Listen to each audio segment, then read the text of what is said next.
Hello and welcome to episode 5 of Giant Mess, a show for Giants and Mets fans who can appreciate some comedy, some movies, and some TV mixed in for good measure. On this episode, we'll talk about the white-hot New York Mets LFGM. We'll also talk about the New York Giants and their training camp. No news is good news. All quiet on the Western Front. What are the top takeaways? What are some bold predictions? We'll also talk about Once Upon a Time in Hollywood. I got to see it. Once I got to see it at the theater. I'm going to give you my review. We also rented The Long Shot and The Upside. What were my thoughts there? And The Sopranos binge continues on. It marches on. We're in season 4 now. I'm going to give you my thoughts. So without further ado, let's dive into it. First and foremost, we're going to talk some TV. Before I get to The Sopranos and the binge there, let's talk about the OA on Netflix. Canceled after 2 seasons. Thank God. I had to grin and bear it for season 1. My head almost came off my body. My brain almost leaked outside of my skull. It was hard to take, but the wife was into it, and it had a pretty good ending. So I thought, all right, let's give season 2 a shot. Fast forward 2 years, 3 years, season 2 finally comes out. Highly anticipated. We got through 1 episode and it was like, yeah, I can't do this. And I know a lot of people are upset. A lot of OA fans out there are very amped for season 2 and what it could bring. Yeah, my mind can only take so much. There are limits to this mind. It's not very malleable anymore in my old age. MTV just turned like 38. This is what 38 looks like, MTV. You're welcome. So that's the big news from the TV world. Let's go into the Sopranos binge. I finished season 3. We finished season 3. Season 3 finale. Jackie Jr. gets clipped. Kind of saw that coming. I mean, Jackie Jr., you know, multiple opportunities to do what's right. I don't know what his intentions were for Meadow. I mean, I guess he just wanted to bang him and hang him. We bolt, we leave. We screw, we nut, we bolt. Totally fucked that up. Yeah. Anthony Jr. was supposed to go to military school, and then he gets overwhelmed, has a panic attack, and that's good enough for his dad to be like, you know what? Maybe not on the military school front. Maybe we'll just send him to another private school. Paulie and Ralphie have a financial conflict, and that escalated. And of course, the Adriana got a new friend in FBI agent Danielle. I don't even know what the last name is. And did it get me excited for season 4? I'm still there, still hanging on to it. I'm still with it. I haven't pressed the button just yet, the cancel button. And I know that's saying a lot. Like, who are you, Neal? Who the fuck are you? I'm nobody. Just one man. A married white man. I am the evil villain that plagues this country, according to a lot of people. And I can now see why everyone thinks AJ is annoying. I get it now. He says the wrong thing every time he opens his mouth. In Meadow, it's like she wants to go to Spain. She's talking about dropping out. And that generation of parents, they are so emphatic about college. You have to do college. You have to do college. And it's like, I don't know, let her take a year off, dude. What's a year off going to do? I mean, it's going to kill her momentum, going to kill her career? I just disagree wholeheartedly. And then she ends up back at Columbia anyway. But I do like the direction she's taking. It's making for some interesting TV. The fact that she's taking up law and that she might become a lawyer, prosecutor, attorney general, and then eventually down the road have to take on her dad. And that's a weird dynamic, that relationship with her dad. They were butting heads like crazy, and then all of a sudden she has a breakdown, cries. The dad softens up a bit, but they're still coming at each other. And they're smiling at each other, but there's some animosity there. So that was season 3. Season 4, was season 3 finale. That was when Bobby Baccala's wife was killed in the car accident, which, I mean, is Bobby Baccala. Like, come on, like, what's his deal? And, am I supposed to take him seriously? And, his wife dies, and then Meadow gets drunk and is throwing things at Junior as he sings opera. And you're like, all right. Chris finally gets revenge in season 4, episode 1. Carmela is hounding Tony about life insurance, setting up a trust. Tony's running around the house hiding money. And I get it. Carmela, she's worried. She thinks that Tony's numbers, his days are numbered. His number's going to come up pretty soon, and she wants to be financially set. And he's telling her, you're going to be set. Don't worry. Not good enough for her. So I can see she's getting strength. She's no longer this passive housewife. She's taking initiative, and she's trying to make sure that her family's future is all set. And you see that Tony eventually, later on down the road in the season, he comes around on it. So you can see this seems like the season where you're starting to see the transformation that we've been yearning for in the first 3 seasons. The first 2-3 seasons, it seemed like, the mother is a thorn in his side. He can't get past his mother. His mother, unfortunately, passes, and he's got his own family to deal with now. Is he now becoming his mother? Whoa. And that's why the series, I think, has resonated so much, is that it delves beyond just, the flashy, sensationalistic, gratuitous content that's flashy, and it will draw you in, the sex, the violence, etc. But then it gets down to a psychological level, and that's where it really thrives. And now the therapy sessions are starting to make a little more sense. For me, at least, it's starting to connect a little bit more. Here's a guy who he wants to know what his legacy is. Does he want to be, when the chick that he was banging in season 3, the Mercedes-Benz dealer, she commits suicide, offs herself, and all of a sudden, is that on him? He's putting that suicide on himself. And then he has another guy, Artie, who tries to commit suicide after his deal goes left, goes west, goes sideways with the Frenchie trying to sell the new Next vodka. Never had Armagnac, by the way. I've seen that, and I'm like, it's too fancy. That seems like a rich person thing. So I can't comment on what the taste is like, but the new vodka, that's a hell of a selling point. Anyway, Artie bungles that, fucks it up, and he thinks he's going to get, Soprano has planned this all along. This is like Soprano going to get revenge on Artie, his so-called friend. And now Tony's thinking, who am I? Do I really want to be known as this evil guy who's causing people to off themselves? Seeing some growth there. The whole Columbus Day episode, this is another thing that I was kind of hoping for with the season 4. Season 3 ended in the spring of 2001, and then you had 9/11. And the show didn't come back until like a year after, a full year and 4 days after September 11th. So it's September 2002. It's a full year. The sting, the wound, it's not so fresh.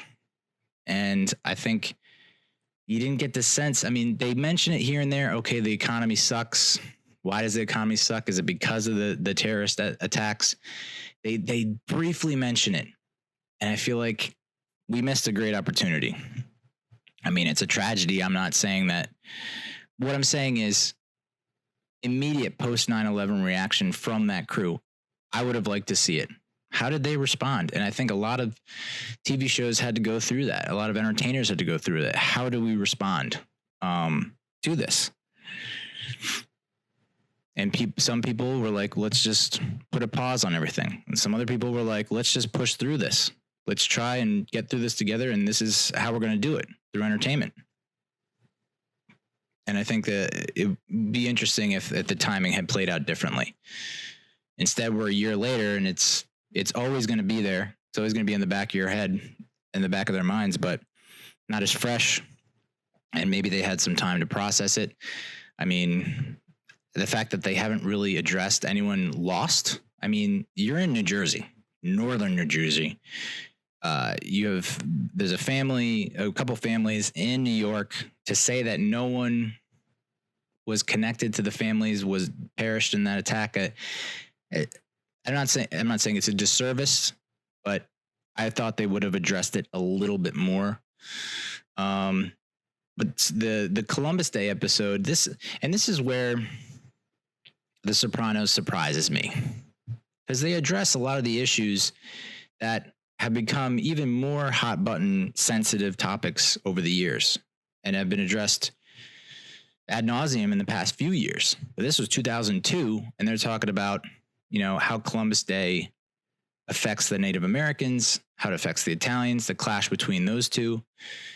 And interesting to see them talk about things like that back then, when, typically stuff of that nature didn't get the amount of attention it's getting now. So in a way, I don't want to say they were pioneers, but they were certainly at the forefront in talking about issues like that. I mean, the joke. Let's talk about the joke.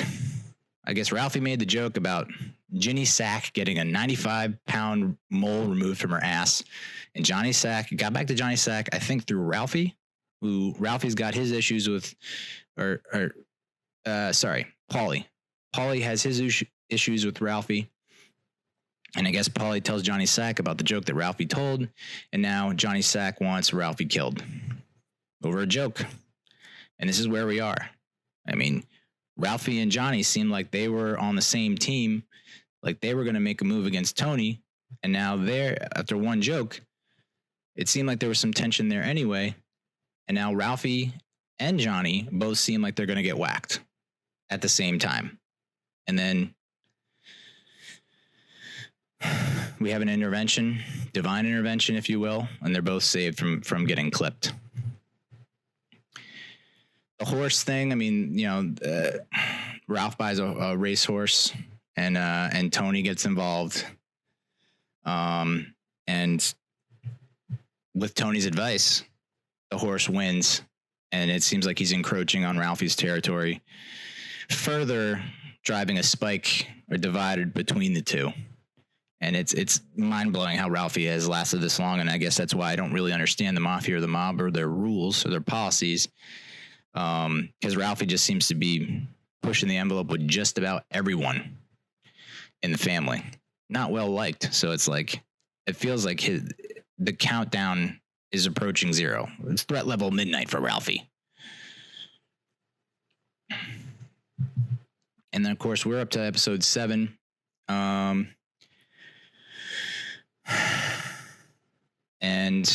I don't know.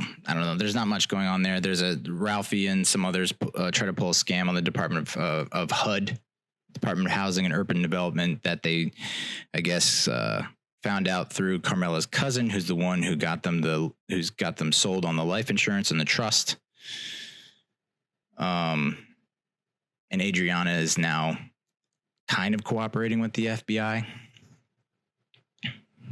against Chris, but not really. And I mean, I believe her. I thought this was fact, that a husband cannot testify against a wife and a wife can't testify against the husband. I even made a joke about it on Saturday night, and I don't know. I guess it's wrong. Whatever, but coming around on it. I mean, there's 2 seasons left, so we'll see. I know that's like not really groundbreaking insight, but I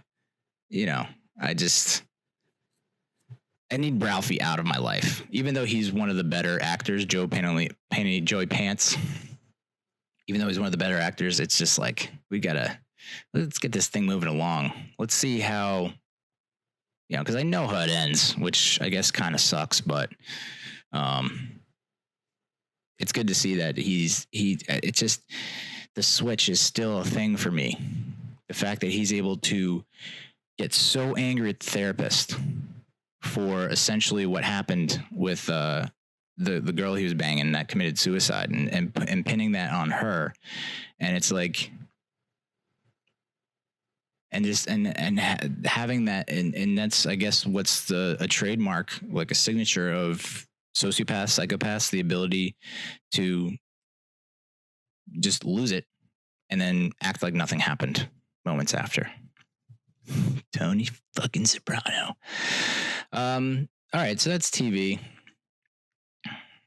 Let's dive into movies real quick. Once Upon a Time in Hollywood.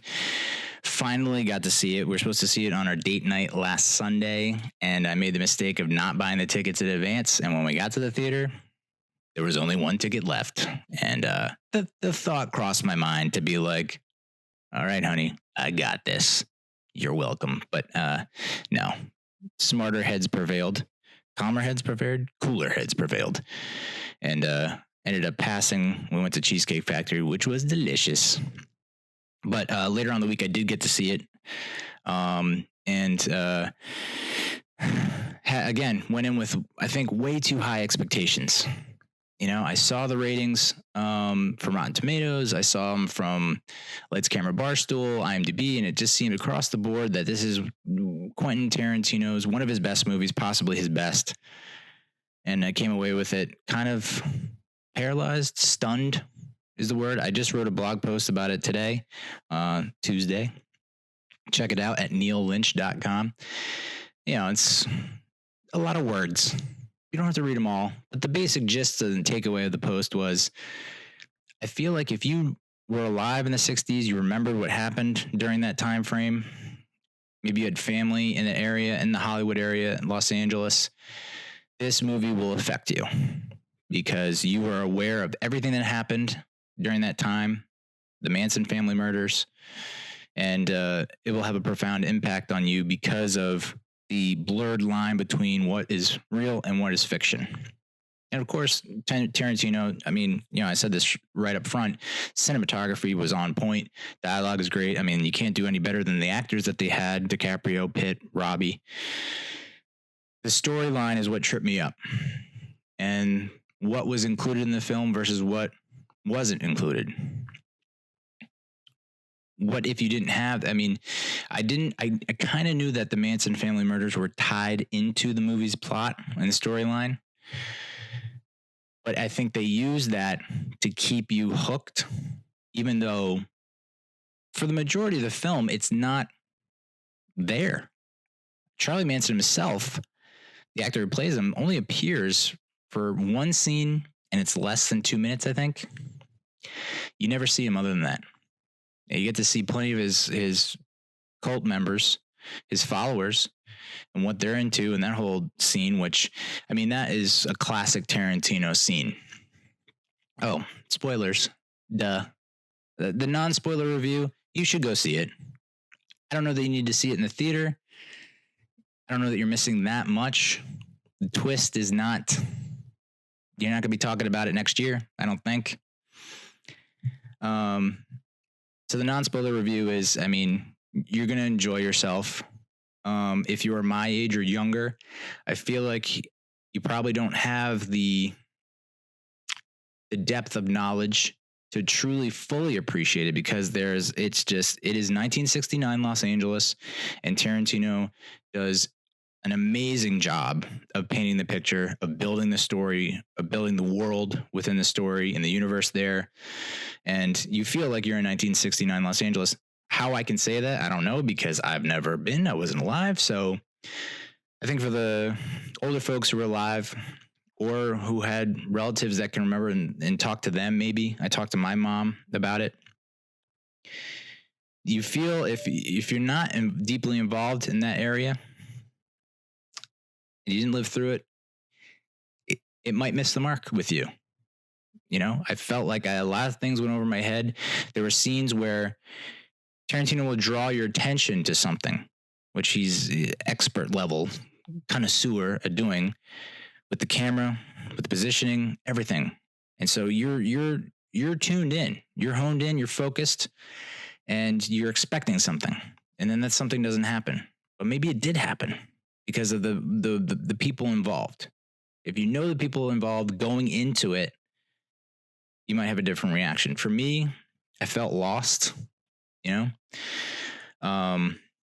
So that's a non-spoilery review is, go see it. It's a good movie. It's almost 3 hours long. Supposedly there's a 4 hour and 20-minute cut out there, which, I mean, if I had the time, which I do, I'll probably check it out just to see if it gives me any kind of different feeling. But the feeling here was it danced around what ultimately was the hook for a lot of people to go see the movie. So here's the spoilery review. If you don't want to know any of the spoilers, which, whatever, you can just, there's a timestamp in the description, and you just click on that and you just go past all this spoilery stuff. So the spoiler review. The biggest spoiler, I mean, I'll try and walk you through the movie. Even if it's a spoiler review, so you probably have seen it. The big spoiler, the big twist, Sharon Tate, the person who in real life was 8.5, 9 months pregnant. She and 3 others were murdered by Charlie Manson's cult members, his followers, in the Hollywood Hills. And in this movie, she's not. That's the big twist. Basically, Rick Dalton, played by Leo DiCaprio, and Cliff Booth, his stunt double in the movie, played by Brad Pitt. It's kind of like following them along. And you're following them, and you're wondering, how is this going to intersect? Where is this going? And not in a bad way, I don't think. It wasn't like, Jesus Christ, I'm bored. Where is this going? Or, but it wasn't also, Avengers Endgame, where it's wall-to-wall action for 3 hours, and you're like, what could possibly happen next? And even then, you can kind of expect what's going to happen, and you just like seeing it come to fruition. Here, it's like, okay, well, it's one of 2 outcomes. Either Sharon Tate gets murdered with the people she's hanging out with, which she was hanging out with the heiress to the Folgers fortune, which is just like, it's so Hollywood, it blows my mind. And her former ex-boyfriend, who she was dating while she met her current husband, Roman Polanski, which that's a whole other bag. Like, Polanski goes on to, we know what happened with Polanski, and, it's just interesting how, and I made the analogy to Us, like in Us, we see the Michael Jackson fandom on full blast. This is a god, an icon, a legend who can do no wrong because it's 1986. Now we know things are different. And so I kind of made the comparison there that in 1969, Roman Polanski was like the guy, the director. And then a few years later, he's extraditing himself to Poland or something because of his sex crimes. So Tarantino captured the moment. He did the right thing there. But it's 2 hours and 40 minutes, the 4 hour and 20-minute cut. I would love to see that, just because I feel like it's almost like I do, but I don't, because it's like, if this is your 2 hour and 41-minute cut, what the fuck did you cut? Did you cut a lot of things that would have helped explain it to the newbies? This guy, the people who are younger, who maybe don't know that those events, what happened. So I did a lot of research afterwards, and I did the same thing with Us, because Us was so layered. And I could see the symbolism, and I was like, okay, a lot of this shit means something. I got to figure it out. So I go online and figure it out. And that's what happened with the blog post there. This one was a little different, because it was like, man, I feel like I don't know anything. I feel like there were times where I should have given a reaction and I didn't. And when the movie ended and the credits rolled, I was still waiting. I thought something was still going to happen. And people clapped, and I didn't clap because I was kind of in a state of awe. It was like, what did I just watch? I watched an alternate reality, an alternate timeline, which they're calling it a modern day fairy tale. And it's like, okay, cool. But I made the comparison in my blog post to, if they made a movie about these two guys preventing 9/11 that had nothing to do with counterintelligence, the CIA, the FBI, just an actor and his buddy going about their daily biz. They're aged. They're trying to reclaim their youth. They're trying to get back into relevance, and they just happen to stumble upon the plot to 9/11 and they thwart it. That's how it kind of feels like. It's like, okay, well, 9/11 did happen. And, there's a split second where you're like, wow, imagine a world without 9/11. Where would we be now? Then you're like, this is the real world. And 9/11 did happen. And now I'm sad again. So I know Tarantino said it's a very personal movie for him. It's his most personal. Because, he was born in Tennessee, but he moved to LA when he was young. And so he was probably like 5 or 6 when all that shit went down. And, it's kind of his interpretation of what happened, but with a happy ending, just twisted slightly to make him feel better, to make others feel better, to ask what if. It left me with a lot more questions than answers. I'll say that. I didn't have a lot of closure after seeing it. And maybe that's the point of the movie, is to reignite, our curiosity for what happened. Why did it happen? Is he making an analogy to today? Is he saying, like, you're taking this group for granted? White nationalists? I don't know. The problem is we don't have, in my mind, and this is where it gets a little trippy, is like, the hippies in the 60s were presented as peaceful pacifists, loving, caring, peace-loving granola. And then Charlie Manson weaponizes them, and they start murdering, random people, mostly high-profile celebrities who you'd think would have security. But again, it was the 60s. So who is he comparing that group to now? I don't know. So I don't keep an eye on everyone. But, it's also about the transition from old Hollywood, the golden age of Hollywood, the 50s, to the new Hollywood. And Rick Dalton's, that's Leo's character, his struggle to keep up and to make that transition, not get left in the dust. And of course, Cliff, his pay, he's kind of like a lamprey to Rick Dalton's shark. He's just kind of feeding off, what Rick's able to accomplish. And I think there's a comparison there to Quentin making kind of a coded statement about Harvey Weinstein, Me Too, and Time's Up. So he was a big time director under Harvey Weinstein's wing, under his tutelage, guidance, whatever, working with him. And then Me Too. So you could say that's the golden age of Hollywood, as fucked up as it may sound. For Quentin, that was the golden age of Quentin, maybe. And then Me Too comes along, Time's Up, and he realizes he has to separate himself from Harvey Weinstein, and now there's a new Hollywood emerging. And maybe this is like him saying, I'm struggling with it. I want to be on board with it, but because of my affiliation with Harvey Weinstein, are people going to look at me as if I am Harvey Weinstein? So yeah. It's a lot to process. It was a lot to take in.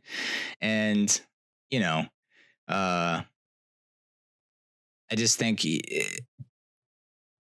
if you don't have Pitt and DiCaprio and Robbie, I don't know that this movie gets made. I don't know if I would have been as into seeing it. And, it's gotten interesting reactions from people. Like I know Terry Crews tweeted, Once Upon a Time in Hollywood, pot smoking white boys dreamed of kicking Bruce Lee's ass, so they wrote it, performed it, and filmed it like it actually happened. But Bruce, we love you, know the truth, God bless your soul. So yeah, I mean, there was kind of they made Bruce Lee out to be an asshole, a cocky guy who thought he could take down Muhammad Ali. And, his daughter even came out and said, he didn't like to fight outside of filming, He was not into that. So interesting that they would go that route with Bruce Lee. But again, I guess Quentin can kind of fall back on the excuse that it's an alternate reality. It's an alternate timeline. But why even include Bruce Lee? And that was the other thing, is like, you have all these characters and they're kind of very briefly touched upon, given a backstory. We don't get the thorough exposition about their connections and whatnot. But I mean, the story is interesting when you actually delve into it. The movie doesn't really, in my mind, doesn't do it justice. But again, I don't think Tarantino's gets in the habit of knocking you over the head and hitting you over the head with it. The same with Jordan Peele and Us, and I think, does it make the movie more interesting and intriguing? And do I want to find out more? Yes. But at the same time, is it going to inspire me to revisit it? In the moment, am I enjoying it? And I feel like the best movies, the greatest movies, the most memorable movies, when you watch it, you are completely 1000% invested in it.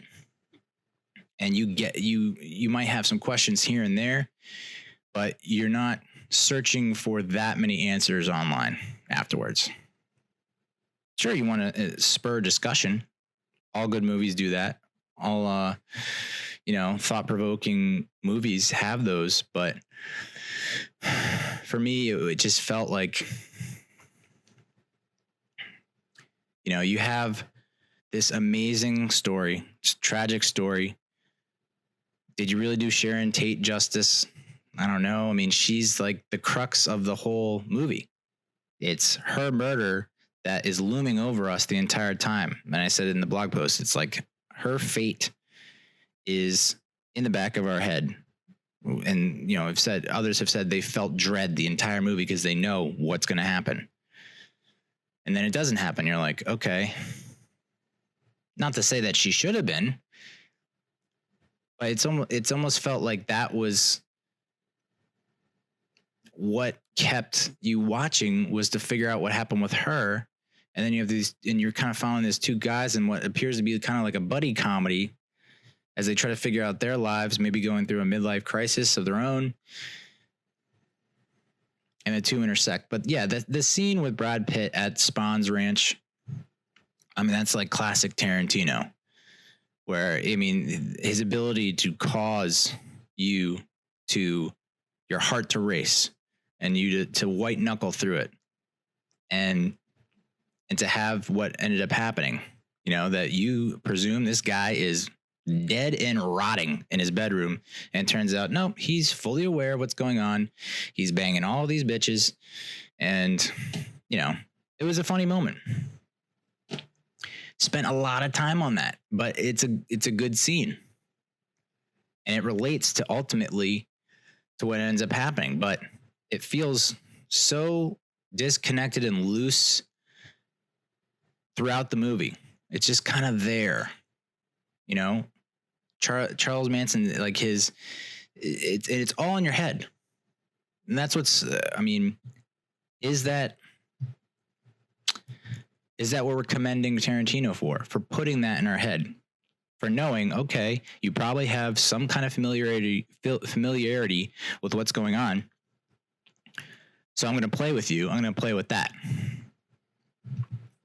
If so, yeah, it's a phenomenal job. At the same time, I'm always of the position, the stance that if a person knows dick about what your story is, just wanders into your theater,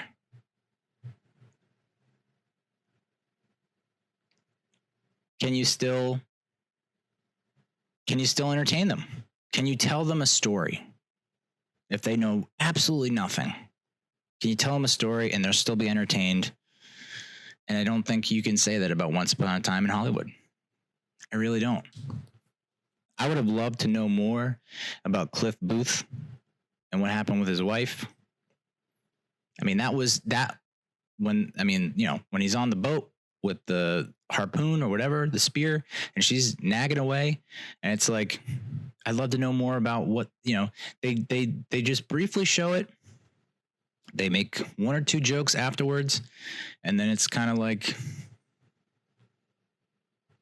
that's and maybe that's the commentary that he's trying to impart is most of these people in Hollywood are known for their worst moment.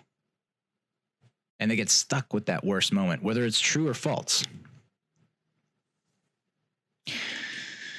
So, yeah, go see it. But I don't. Yeah, I mean, it got me to write almost 3,000 words about it. So mission accomplished in that sense. It's getting people to talk about it.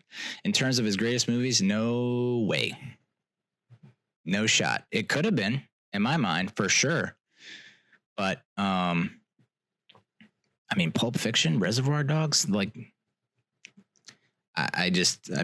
Hateful Eight was a little slow at times, but,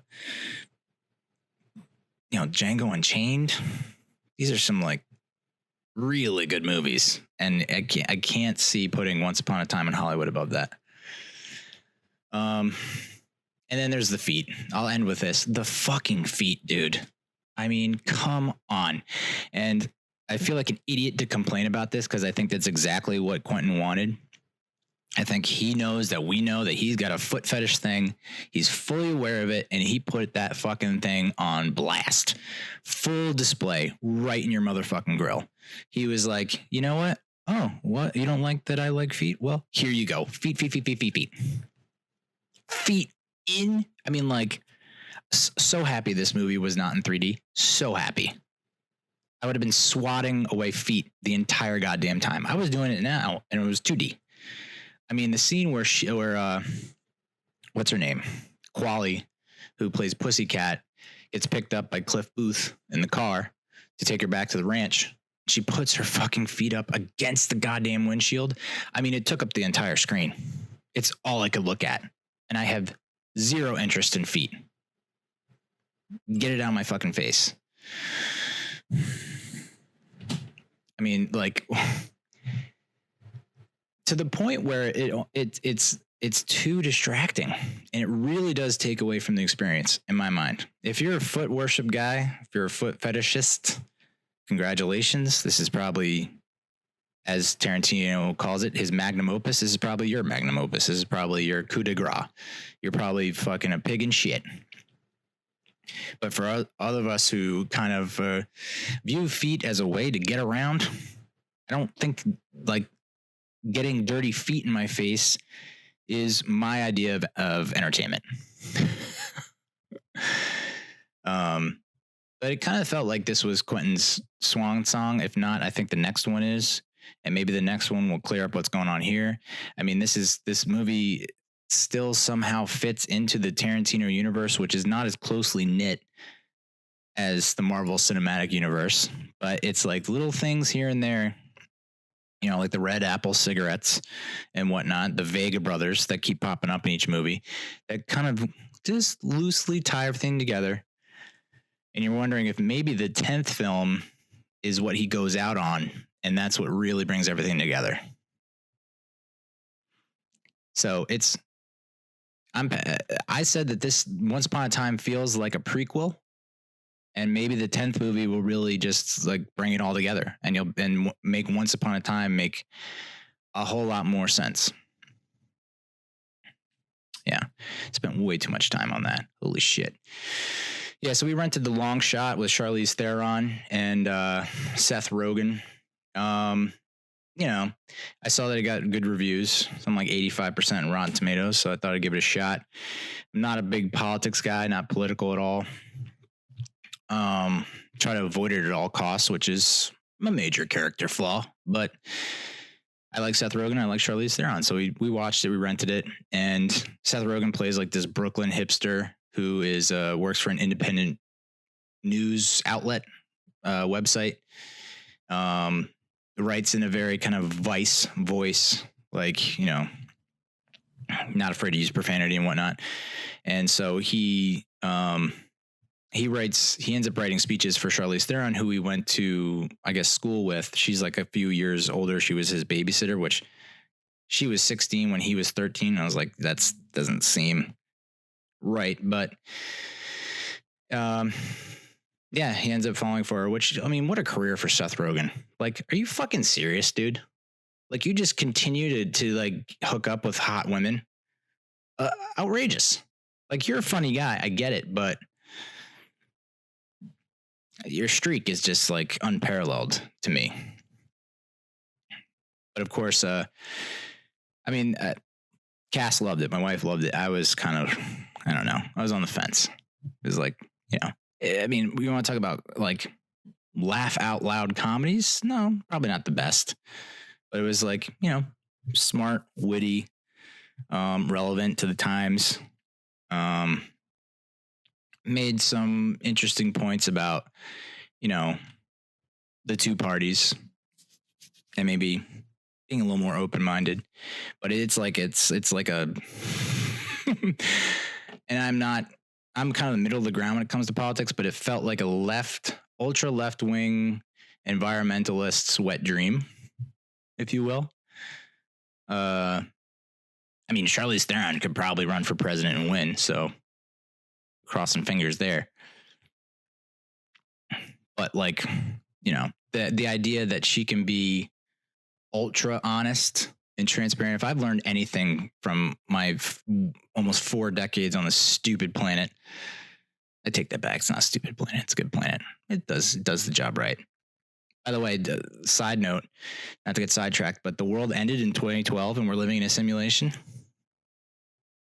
All right. I'm a sucker for conspiracy theories. I never usually believe most of them. Ironically, the 1969 is like the anniversary of the moon landing. And so I'm like 95% convinced it happened, but you know, 5%.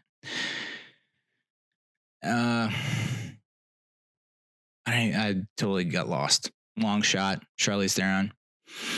Oh, that she can, you know, I'm an honest, transparent person, and it has bit me in the ass repeatedly being honest and transparent.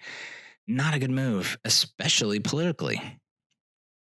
And so in this movie, she makes the speech. Of course, there's always the big speech at the end. And she makes the big speech and she's about to announce or she's announcing her presidency, you know, running for president because she's Secretary of State.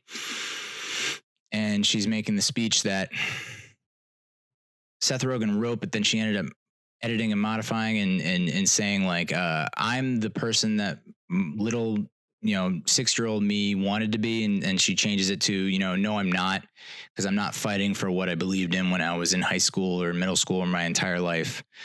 And basically saying like, fuck the president and just like, yes, owning, pulling like a Bella Thorne and owning it and just saying like, yeah, the guy that I'm dating, he jerked off to my video and came home in his face. And it's just like,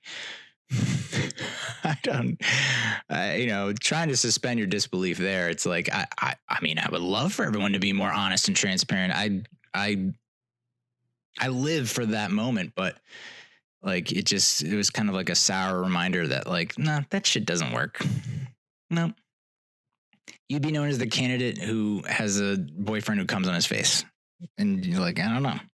Maybe Charlize Theron is the one person that can pull that off, but his history has dictated that, you know, honesty and transparency is like, just does not work. I'm going to continue to do it because I'm not good at lying, but or cheating. So I'm going to continue down the path and I'm going to continue to get my ass kicked. So that's the long shot. The upside. So this is Kevin Hart and Bryan Cranston. Feel-good movie of the year. Did not get reviewed well by critics, but loved by the audience, and I can see why. I won't say it's formulaic.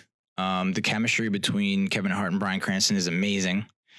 And even Nicole Kidman is awesome in her character as kind of like the estate planner, business side of things, helping out Bryan Cranston, who plays like a billionaire who is now paraplegic after a paragliding accident, who ended up losing his wife, who was hurt in the accident, then had cancer.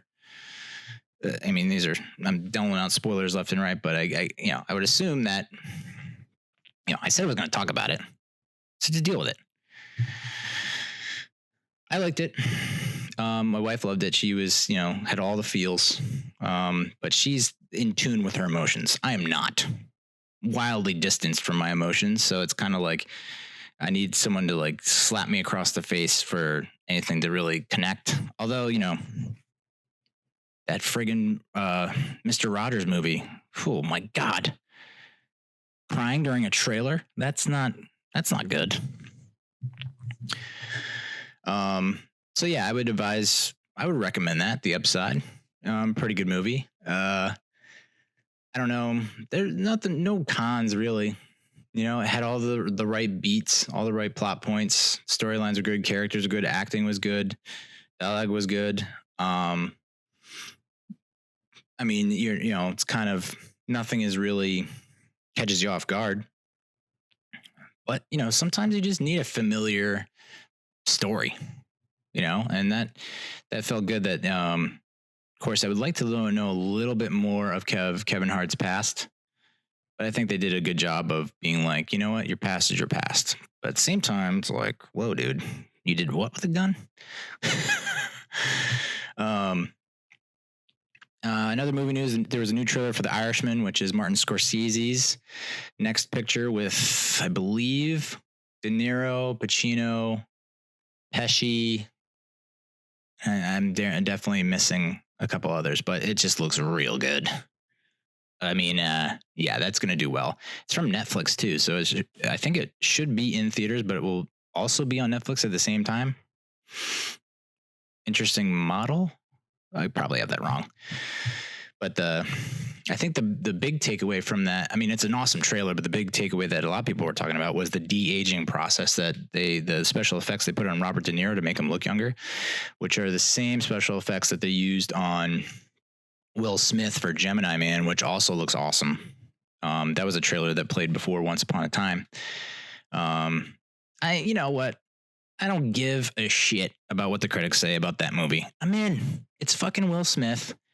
Current day Will Smith versus young Will Smith. I mean, you don't say no to that.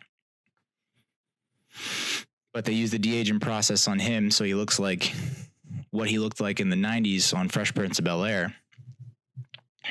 And, I love the movie Looper with Bruce Willis and JGL. So this is like, I get another dose of Looper, but Will Smith versus Will Smith. I mean, like that's a win. But yeah, Robert De Niro looks kind of like what he looked like in the 90s, maybe. And I feel like you might be seeing that more of that down the road. I think they did it with, Brad Pitt and Benjamin Button, I think, too, 2008, Before It's Time. But you'll see that with a lot of actors and actresses that are just like elite, but are getting on the older side of things. They're just going to throw them in movies and de-age the fuck out of them. And it's almost to the point now where it's like, I mean, do you know about deepfakes? Deepfakes are a thing. And motherfucker, my God, some of the shit is real convincing. And I feel like that's almost going to be the future of movies, which good and bad, we might end up getting to see a lot of the movies that we wanted in the past that we couldn't get. Almost like a video game. When you play like Legends against Legends, you can play like the 86 Giants against the 99ers or something like that, I feel like we're going to get that with movies moving forward. Good and bad, because it's like part of you is like, well, let's let the next generation come up and do their thing. But at the same time, oh man, looking forward to like Schwarzenegger versus Stallone in an action movie. Not the escape plan thing that they had, like in their prime. And I know that's ageist. I'm old, so I get it. But I mean, that's always talked about. Jordan in his prime versus Kobe in his prime. People want to see it, so I think we're going to get that a lot in the movies moving forward.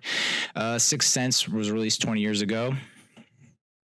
I guess in August, July 99. I saw that in the theater, and holy crap, dude. That was another one where I think I just had a surgery on my elbow to remove a bone spur. And, man,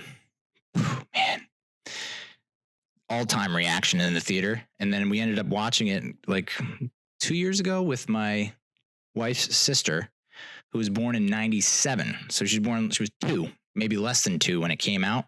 And I remember like my wife and I are just rubbing our hands like, wait till she sees this twist. Because she said she didn't. and maybe this is our fault. We didn't even ask her if she knew about the twist. And we might have, and she might have said no. And she's like, I haven't seen it. I don't know anything about what you're talking about. I don't know about, like, and we're like, okay, okay. And we watched it with her, and it happens, the big reveal. And she's just sitting there stone faced. And we're like, you gotta be kidding me, dude. And she was just like, yeah, I kind of have a feeling. I was just like, you know what? Yeah, I get it. I mean, so many movies have come out since that movie, and that have played with that twist and have, but at the time, holy God, what an ending. What a twist. What a twist. The Matrix is returning to theaters for its 20th anniversary. It's like, maybe, I don't know. IMAX, I might see it in IMAX if it hit IMAX. I'm more interested in seeing 2 and 3 in the theaters because I didn't see those in the theaters. I saw the first one in the theaters and I was like, I think we ended up buying the DVD, pre-ordering it, and I watched the shit out of that DVD. But I did not get into 2 and 3 for some reason. I don't know why. I don't think I saw 2 and 3 in the theaters. But oh my God. My one uncle, he's got surround sound, and he loves to show off the surround sound. He throws in like Matrix 2 and 3 during that one scene where like the Sentinels, is what they are? They're just like a hive of bees are just swarming on might be tank, whoever is that, like a major huge friggin' Gatling gun, rotor gun, just a big ass piece of arsenal weaponry. And he was like, check this out, and just fucking blasts it. And of course he gets yelled at because that's like whatever, it's stereotypical, but the male female dynamic is like, check out this surround sound from the guy. And he's like, it's fucking amazing. Check it out. And you crank it. And then it's like immediately like, turn that shit down. It's like, just let me live. And then Andy Serkis will direct Venom 2. I saw Venom 1. I rented it one night when I was just was alone and drunk. And the critics hated it, and for good reason. I mean, it was a cheesy kind of B movie, but I think that's what the appeal was. We're so used to this fucking Marvel cranking out these superhero movies that are, they kind of feel the same tonally. And they're all so well done that it's like, I kind of like the approach they took with Venom. I mean, the CGI is just awful. The special effects is just bad, but like his, Tom Hardy interacting with the suit or the symbiote, whatever, that could make for some good laughs, Andy Serkis directing though. I didn't know he was into directing. So that should be interesting. I mean, guy's got a ton of experience on major big budget flicks. So I'd have to think that Venom 2 will be better than Venom 1, but I hope they don't lose that kind of campiness and cheekiness that made Venom 1 so likable. All right, so that's oh my God, that's movies and TV. Let's talk about your New York Mets. Holy shit, what a week. I am, and this is where my brain just goes into malfunction mode, because it's like, can it get any better? No, it can't. It's not possible. We've been burned so many times in the past. We're riding on wings of wax towards the sun. Is that ever an expression? No? Okay. But before we get into that, let's do real quick this week in Mets history. July 31st, 1989, the Mets obtained Frank Viola, who was the American League Cy Young winner in the previous season. They give up Rick Aguilera, few others I don't know, and he just did not play well, did not pitch well, went 30-32 in 82 starts, and the team failed to make the playoffs in his 2.5 year tenure. But the point I wanted to make here was the Mets of the 80s. If they only had a freaking wild card back then, if they had a wild card, the Mets get the wild card each and every year that they don't make the playoffs. And who knows where it goes from there. And that's what stinks. Is that the Mets were a dynasty in the 80s, mid to late 80s. And to think that they only had one World Series, they could have had at least another one, I think. August 4th, 2012, Mike Baxter sets a team record and ties a National League mark when he walks 5 times in a 9-inning game in a win over the Padres. Mike Baxter, he's known for that, and he's known for that catch in which he collides into the wall, which I'm guessing ended his career. I don't know that he did much after that, but it's crazy when we were getting excited about Mike Baxter. Good for him, though. I guess I bring that up because Juan Lagares walked like 3 times in a game this past week against the Marlins, I think, which I guess Lagares is, now going to get more playing time with Cano hurt. August 5th, 2007 at Wrigley Field, Tom Glavine, a 2-time Cy Young Award winner, becomes the 23rd player in Major League history to win his 300th game. Tommy G. That's that's not the memory that people think of with when they think of Tom Glavine as a Met. Unfortunately, no, it's him being on the mound and getting trounced, I believe, in that 07 season against the Marlins, and we missed the playoffs. That's the lasting memory for me. I don't know. Maybe I'm different. I'm different. August 5th, 1985, in the Mets' 7-2 victory over the Cubs at Wrigley Field, Daryl Strawberry belts 3 home runs, propelling him into first place with a half-game lead over the Cards in National League East. And yet again, Cardinals went on to the World Series. I believe they won over the Royals. Feels like if they had a wild card, the Mets would sneak in and somehow find a way around the Cardinals to go to the World Series and beat the Royals, which how things would have been different. How much that 2015 World Series would have been different. It wouldn't have been different. What am I talking about? All right. So that's this week in Mets history. So the trade deadline, it came and went, and all was quiet. I was not expecting that.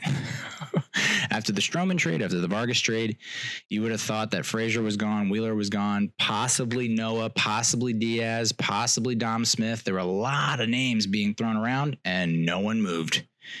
And looking back, it's probably for the best, because I think with a rotation like Wheeler, Thor, DeGrom, Stroman, Matz, things are starting to look up. It's like if you can't win 3 out of 5 with that rotation, what are we doing? But at the same time, you're starting to see now that Cano is hurt, now that Dom Smith is hurt, we really needed an outfielder, and we really needed a reliever. You can only expect Seth Lugo to dominate for so long. He was the reliever of the month in July, I believe. Let's see if I can pull up the numbers here. So, yeah, he won reliever of the month in July. 42 batters faced, 0 runs allowed, .075 batting average, 16-1 strikeout to walk ratio. In his last 9 appearances, he's gone 9 2/3 with 1 hit, 0 walks, and 13 strikeouts. Yeah. I mean, that's erotic. That is just sensual. But can he keep that up? Again, the Mets. Last week when we did the show, I forget what the record was. Kind of happy. I think it was we swept the Twins, but we got swept by the Giants maybe. And you thought, oh, if only they had done the deed against the Giants. If only they had succeeded there. And I mentioned it in a couple of tweets, like if they had actually pulled off that sweep, they would be right where the wild card berth is, right where they need to be. And since the All-Star break, the Mets have a winning percentage of over 700. I think they're, let's see here, something like 9-1. That's a win. That's a win. That's a win. So they swept the White Sox. Did they sweep the White Sox? They take 2 of 3 from the Pirates. And of course, they just took the last two against the Marlins. So only one loss in the last 8 or 9. Oh my God. But of course, I never canceled. Just want to point that out. Never canceled. But the two non-moves at the trade deadline that are probably going to hurt the Mets. This was I believe this is an article from the New York Daily News, maybe. No reliever, no hitter, no outfielder. Because now, with Dom Smith in he wasn't a boot and now he's in some kind of rover thing. And with Cano and a torn hamstring, I don't see him coming back in the regular season. With Jed Lowry just I don't know where, MIA. He might be on Jupiter. We're not sure. You're starting to see that the offense is thinning out. I still believe that they can operate at a good enough level to win. Obviously Conforto is hot. JD Davis, hot. Jeff McNeil, hot. But Alonso, okay, maybe the home run derby curse got to him, but he didn't sit there and take it. He shaved his beard. He wore some new cleats. He adopted, all-time message to the fans on social media. LFGM. He started a movement, and the fact that he's able to stay so positive and so fired up, it's like watching a kid play. He had the game winner against the Marlins last night, and it's like he won the World Series. And that's infectious to me. And I think that carries over. And even Marcus Stroman, he makes his debut. He goes 4 1/3, 90 some odd pitches. Not his best effort. I think he left with in the hole, but he made the play of the week. A little bouncer pops off the mound, bare hands it and throws the guy out at home. His positive attitude. Okay, he didn't give us the greatest effort on the mound, but he tried to power through it. And the fact that he is there on the top steps of the dugout, out of the dugout, congratulating players when they score, getting them all fired up. It's a mentality.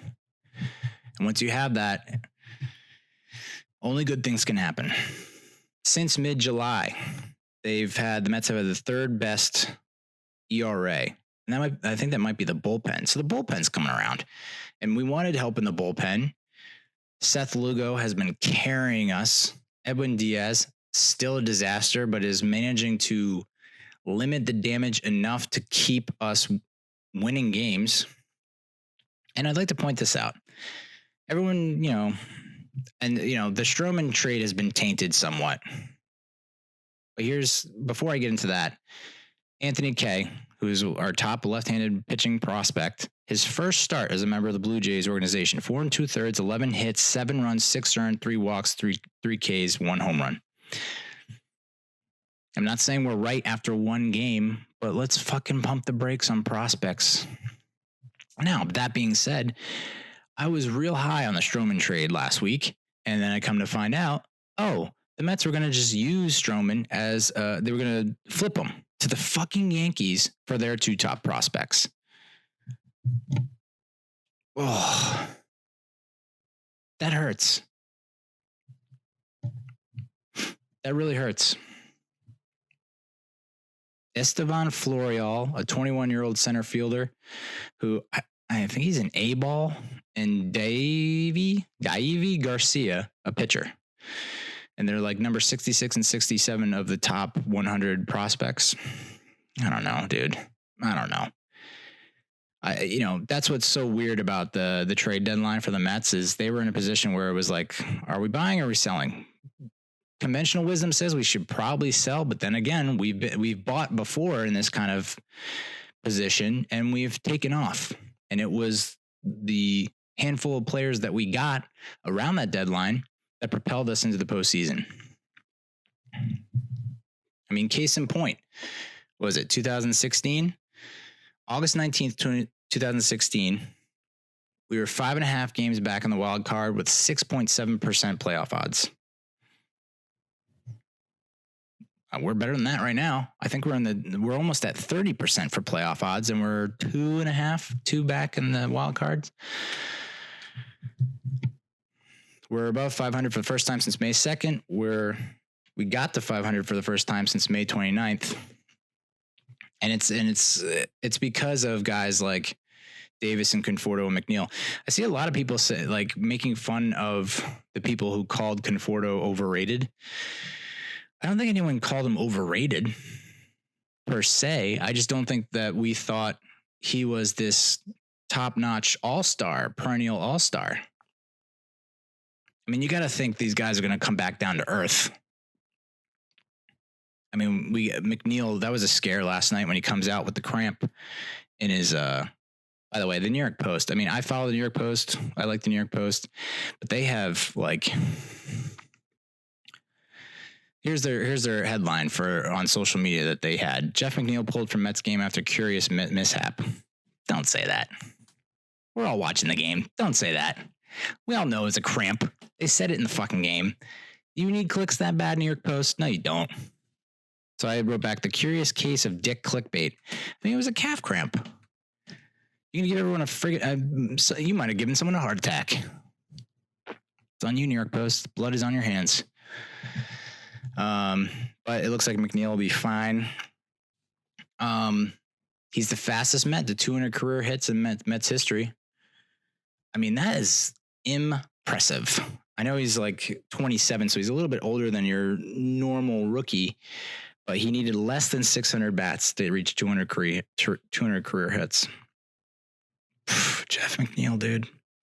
I tell you, if he stays healthy, put him at second.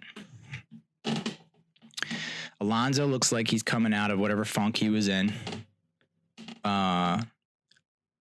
Frazier's spotty. Rosario's hot. He's been batting really well. I had a stat here that I wanted to pull up. Let me see if I can find it. Ahmed Rosario. He was hitting like 347 over the last 34 games. Now, again, I mean, we're playing all-time ball. We're also playing like pretty stinky teams. So, I get it. You don't want to get too high.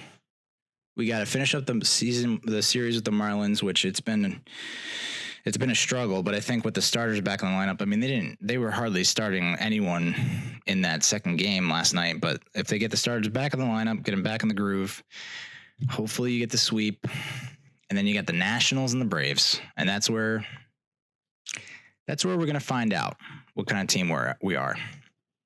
Is this all mirage? I don't know. I think we got the momentum. I think the Nats, despite getting Asdrubal Cabrera, who's one of the guys who got DFA'd, despite that, the Nats made some moves. I mean, I think they picked up a couple of relievers. But here's something to take away for the rest of the season. Even if they don't, say they split with the Braves and Nats, maybe they don't win out. The Mets have played the sixth most difficult schedule in the National League thus far, but they have the sixth easiest schedule the rest of the way. Now, only the top five make the playoffs, so we might be just on the outside looking in, but I tell you, if you continue to get these performances out of your pitching, where everyone's going around 7. And I think the most encouraging sign from this team is the fact that they got a bad start out of Walker Lockett. They got a bad start out of Marcus Stroman. Each guy couldn't even make it through 5. And your bullpen was able to hold up. And your offense was able to come through in the clutch.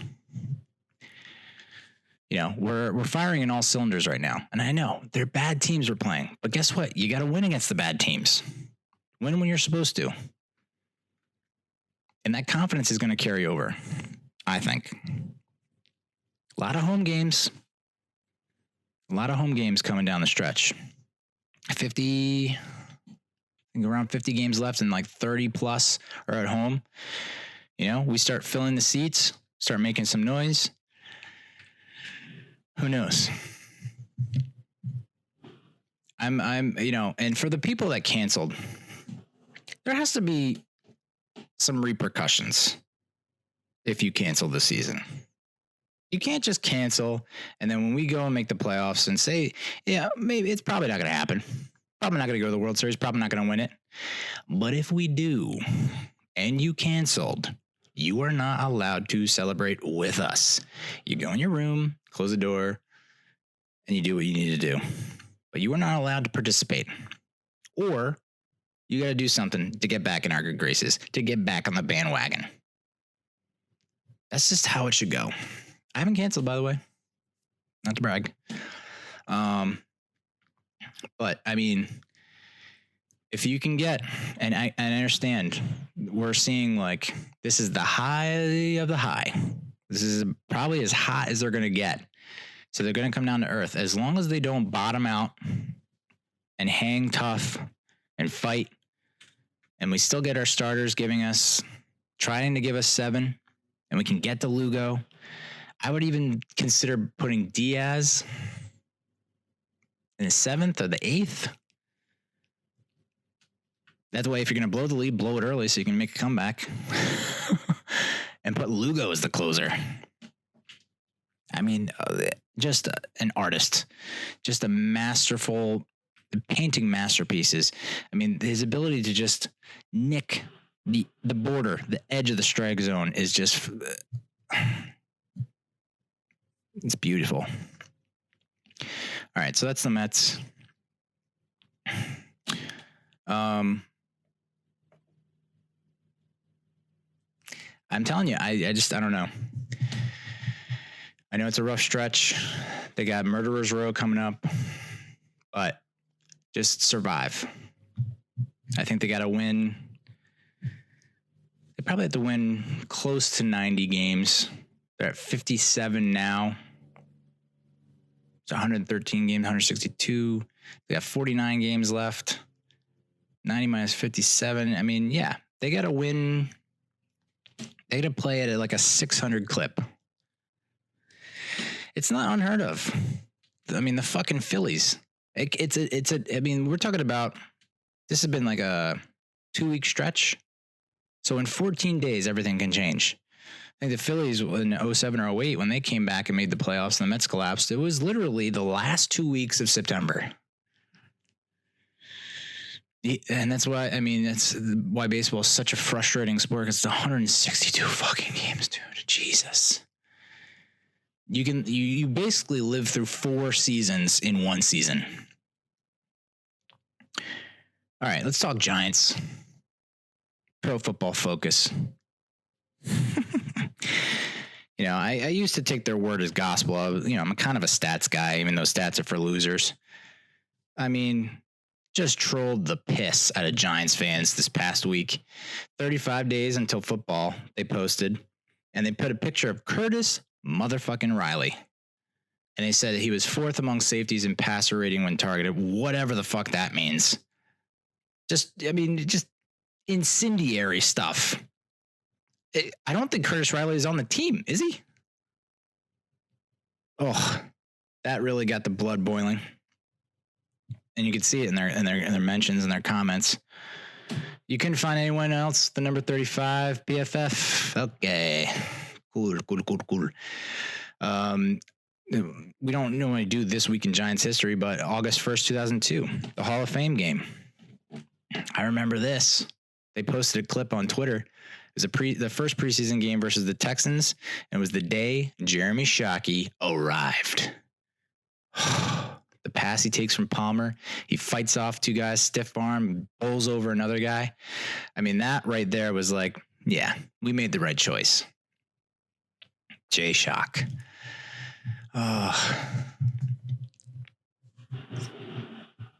It's, very strong emotions for Jeremy Shockey. But you see, ultimately, it's like, was he bad for the team? He was at Amani Toomer's throat most of the time. You know, fighting with Burris for the ball. It's just like, I don't know. I like the enthusiasm. I like the passion. I was, had a man crush.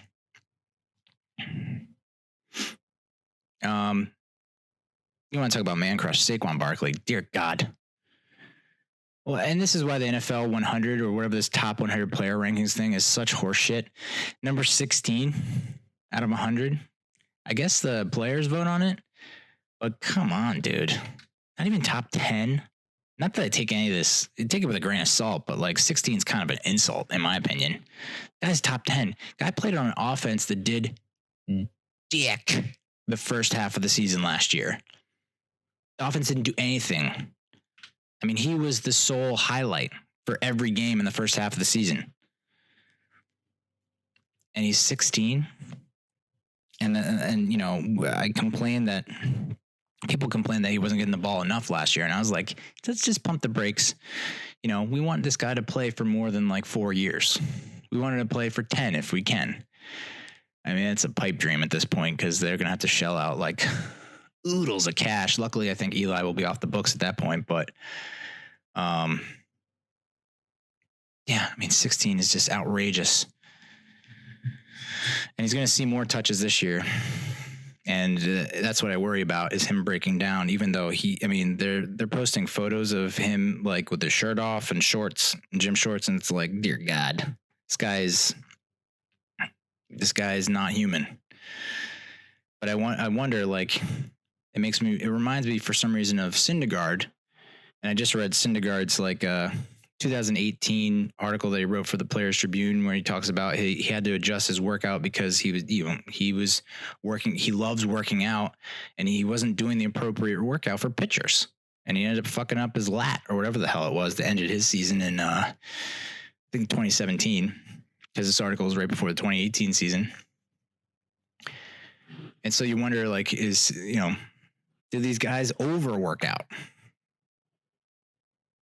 But I don't know. If he gets hurt, they're really fucked. But yeah, he's going to get a lot of touches, and I think it's going to be too many touches because Golden Tate is appealing his suspension today. So I don't even know I don't know if they make the decision on the day you appeal. I don't know, but odds are he's probably not going to win that appeal, and he'll be gone for 4 games. And it's like, who do we get the ball to? Because Sterling Shepard has a fractured thumb, and anyway, Patricia Traina, who, take her or leave her. I think people take issue with her, but she pumps out the good stuff. So she wrote an article for Forbes.com, 10 observations after 10 days of Giants training camp. Number 1, Daniel Jones is progressing, but still has a ways to go. I mean, you have to feel good about the decision. I think now you can start to feel good about him being selected at 6. When it happened, everyone wanted to jump off a building, but from all the positive feedback we've gotten, not just from inside the organization, but also from the reporters. And yeah, maybe the reporters are feeding us bullshit. It's all smokescreen.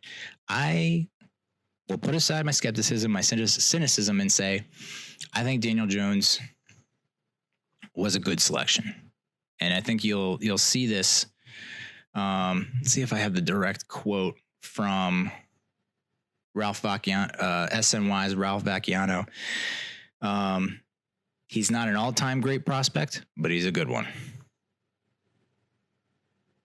I mean, it's better than the shit people were saying about him when he got drafted, which was like, this guy is like all-time bum, a bust. Is he going to be the next Eli Manning? Probably not. There'll be ups and downs, but does he have a playoff run in him? I think so. Down the road. And we drafted Kyle Lauletta. I mean, we drafted Davis Webb. We drafted Kyle Lauletta. And, you heard some things about them in training camp, but not to this extent. It was like, oh, had a good throw here. Did it right there. This one is like, okay, across the board, this guy gets it. Is he a good starter right now? No, but you could probably plug him into a game and he won't throw. He won't, go 5 of 23 like Lauletta did against the Redskins last year, and he won't overthrow everyone in a preseason game like Davis Webb, I don't think. So it's time to start feeling good about Daniel Jones, folks. Observation number 2, Dexter Lawrence is a stud. Hell yeah. And he will make us forget about trading away Damon Harrison. Damon Harrison was, effectively a 2-down player, could stop the run. But from what I'm hearing and seeing about, at least how James Betcher is positioning it, he's saying that Harrison didn't really fit into his defense. Not as flexible and as adaptive as Dexter Lawrence. And if we're being real, Dexter Lawrence, I think, is bigger, stronger, faster. And I know Snacks is somehow going to track down this video and give me shit for it. Apologies, Snacks. You're still one of my favorite players. I still think you're elite. But I think Dexter Lawrence can be better.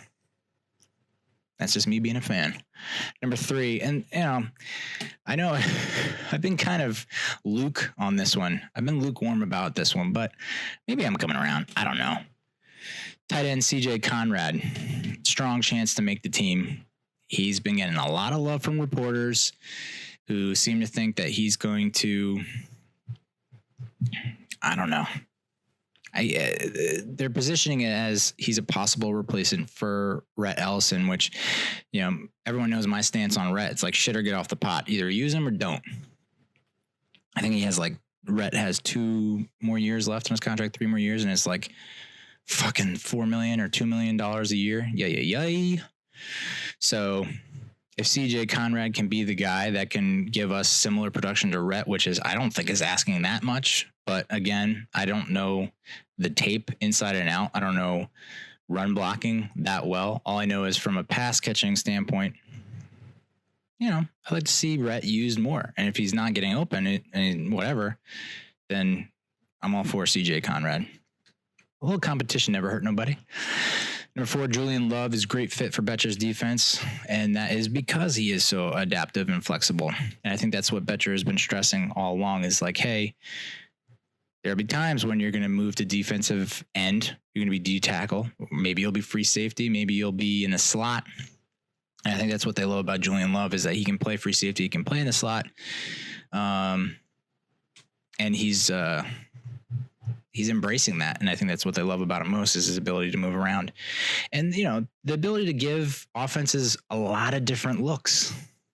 That's hard to game plan for. Number 5, O-line is primed and ready to go. And that's thanks to Kevin Zeitler. And him and Mike Remmers are bonding nicely over N64, apparently. Which reminds me, this is the Remmers-Zeitler dynamic feels like that scene from Step Brothers where it's just Will Ferrell and John C. Reilly. And they're just like, did we just become best friends? Yeah, let's do karate in the garage. That's essentially what's happening. And I think people are going to look back and they're going to see where it's for the best. The OBJ trade, the Olivier Vernon trade for the best. Vernon and OBJ are probably individually more talented than the players that we got back. The players we got back were players of need who can help us overall as a team, which is what I've been stressing with OBJ the entire time. There's no doubt he's the best player in the NFL. Saquon, I don't know. Best wide receiver in the NFL. But that Kevin Zeitler move, the Mike Remmers move, not getting a lot of hype right now, a lot of question marks, but I think ultimately when the season's done or when their run is done as Giants, we're going to look back and say, Dave Gettleman, you beautiful son of a bitch. Number 6, the pass rush is promising. A couple people, especially Steve Serby of the New York Post, saying that they're the next great pass rush duo. Kind of came out of left field, and the coaching staff is very high on Lorenzo Carter. I haven't seen anything from Oshani Jimenez. I call him Ox. But those two, apparently, when they're both on the field, could cause some havoc. Which, again, I think Oshani, I got to learn how to pronounce that. Underrated selection. Underrated pick. That is the other pick that I believe was part of the OBJ trade. And if he comes along, man, a lot of people eating crow. Marcus Golden, of course, has a couple of off years, but I guess back in Betcher's system, he could be, I guess he's unofficially listed as the starter on the weak side, the will, maybe the strong side, I don't know. But he's leaped ahead of Kareem Martin, which, that was unfortunate. I thought Kareem Martin would do a lot better. But the pass rush was last year, the pass rush allowed 12 receptions of 20-plus yards on plays where they pressured the quarterback, which is second most in the league. I mean, you can't do much worse than that. When we get the other team in situations where it's second and long, third and long, I mean, that's when you really need to get pressure on the quarterback and do your secondary a favor. Antoine Bethea. Here's another stupid, weird pro football focused stat. He's the number one safety in pass rush productivity, which, if you remember from last week or the week before, I said part of Betcher's scheme is blitzing his corners and his secondary. So it would make sense that they would bring in Bethea, even though he's a little bit on the older side. He gets the job done when they do send him. I mean, sometimes you see these guys blitz, and it's like they've never blitzed before. But it would be nice to see Bethea get a couple sacks this year. Number 7, the inside linebackers have a new look. BJ Goodson, it looks like he's going to probably lose his starting role. Just can't stay on the field. Injury prone, 2-down guy who goes mostly downhill. I mean, we knew he was a thumper when we drafted him. But it looks like Tay Davis and even Ryan Connolly, the guy from Wisconsin they drafted this year, could see more snaps. I don't know. Tay Davis was undrafted, so that might be a nice diamond in the rough story. Number 8, losing Tate will hurt. Duh. Last year he was targeted 23 times on third and short, third most amongst wide receivers in the NFL, and that's a major reason why the Giants got him is because third and short. If we don't have Beckham, they're going to double Shepard. They're going to pay some more attention to Ingram. You need that third outlet. You can't just do a swing pass you can't just roll the dice with Barkley, even though he's a good bet. Out of the backfield, they're going to swarm him, and then he can only do so much. Another reason why they got him, Tate also broke 15 tackles last year, most among wide receivers in the NFL, and recorded 12 receptions of 20-plus yards in close and late situations since the start of the 2016 season, which is 5th among receivers. I mean, these are all, they're not your flashy stats, but they help you win games. When it matters most, he's there. He's able to break a tackle, get the first down. And we probably won't have him for the first 4 games, which stinks. Because I think, although I don't know, you'd rather lose him for the first 4 than the next 4.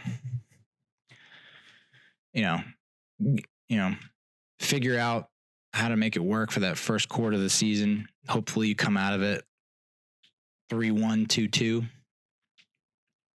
Number 9, the defensive backfield looks better. Yeah, big time. It's all only ways up for that unit. Again, PFF says 26% of the Giants' pressures and hits on the opposing quarterback resulted in a sack. Only 6.2% of all pressures, including sacks, resulted in interception last year. And we went winless when we failed to pick off the opposing quarterback. It's the worst mark in the NFL. But you can't do much better than what they did in terms of this offseason, bolstering that secondary. I can't say enough what they've done there. And I think that's really going to be the difference for the defense this year. You got guys that can lock down opposing receivers, cause confusion, misdirection. It can only help your ball club. And then number 10, Eli's off-season arm strength training has paid off. And I failed to mention this last week, I think, but he apparently lives across the street or next to Al Leiter, former Mets and Yankees pitcher. And Al pitched well into his late 30s, I believe. And so Al hooked him up with his arm strength coach, and Eli's been working with him, and apparently it looks much better.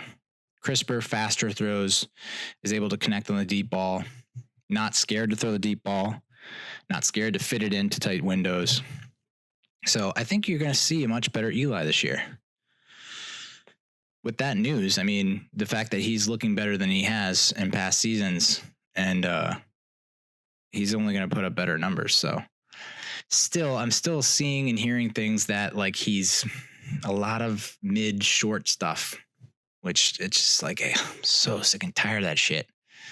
Just unleash the beast. Chris Carter asked Evan Ingram on First Things First to give him a number on catches and yards, and Evan responded with 80 catches and 1,200 yards.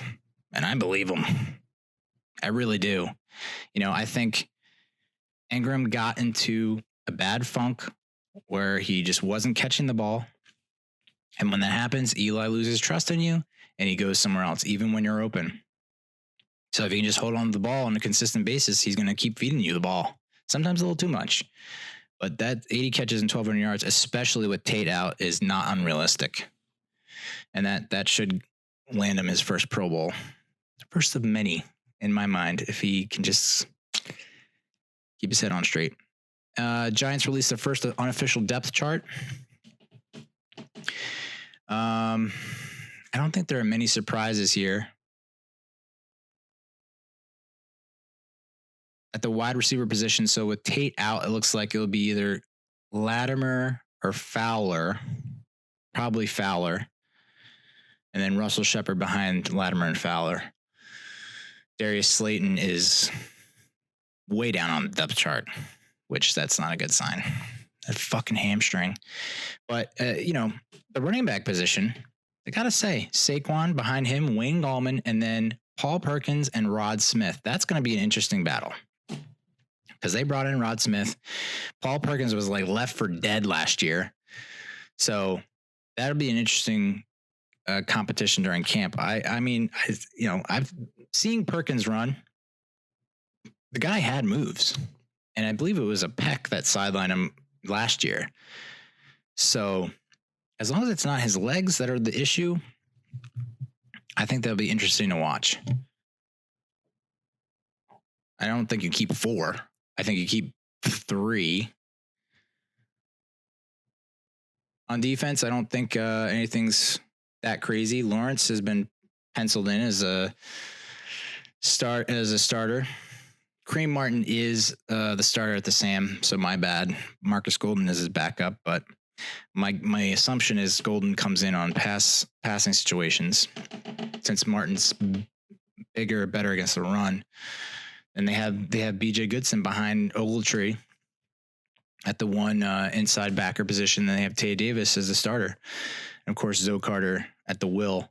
But you got to think that, like, I know I keep bringing up the NASCAR package from the good old days.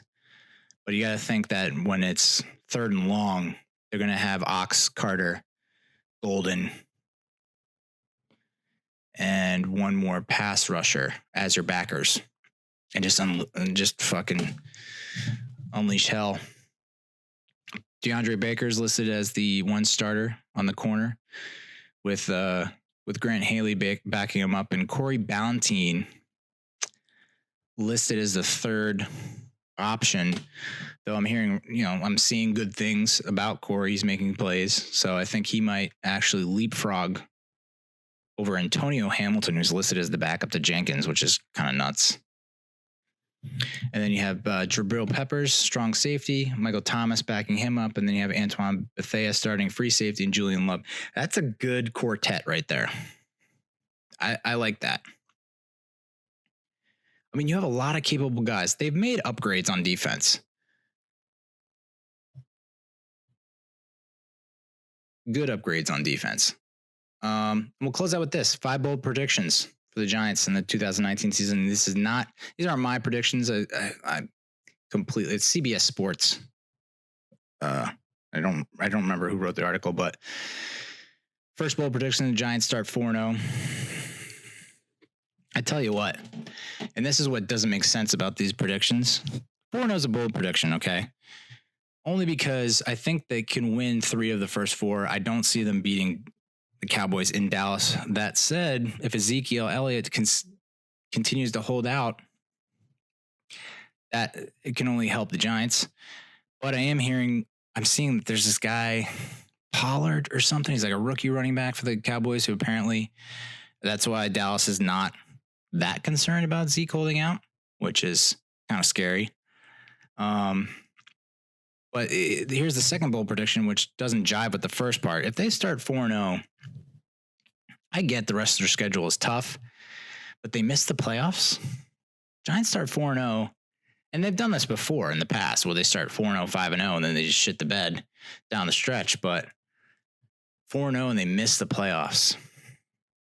And I believe the writer said they would finish 8-8 just because of, you have Packers, Bears, Eagles to deal with. A few other teams that can give them some trouble. Number 3, bold prediction, Daniel Jones starts as an injury replacement. So Eli, go figure, dude. The irony that he goes all this time, doesn't get injured or doesn't miss time due to injury, and then he does this new strength training program for his arm, and then he gets injured. The irony. Number 4, bold prediction, which I actually said, Daniel Jones would start this year, especially if we get off to a bad start, which, if the Giants don't play above 500 ball in the first 4 games, I think you got to really consider Daniel Jones. But injury replacement, I didn't see that. I think it would be due to lack of performance. Bold prediction number 4, Saquon Barkley eclipses 1,600 rushing yards. I don't think that's that bold. Although you could say with Tate out and with if they have any other injuries besides Tate, teams are just going to stack the box and they're just going to key on Barkley. So yeah, that might be tough. But 50 yards a game gets you to 1,000. 100 yards a game rushing for 1,600. And then, the offensive line has improved drastically too. We mentioned it earlier, Zeitler and Remmers. And Hernandez has another year, and Solder, maybe in year 2, he feels comfortable now. And then, if Jalapeno is as good as PFF has suggested, then yeah, I don't think that's that bold. But here's the boldest. And everyone needs a good laugh.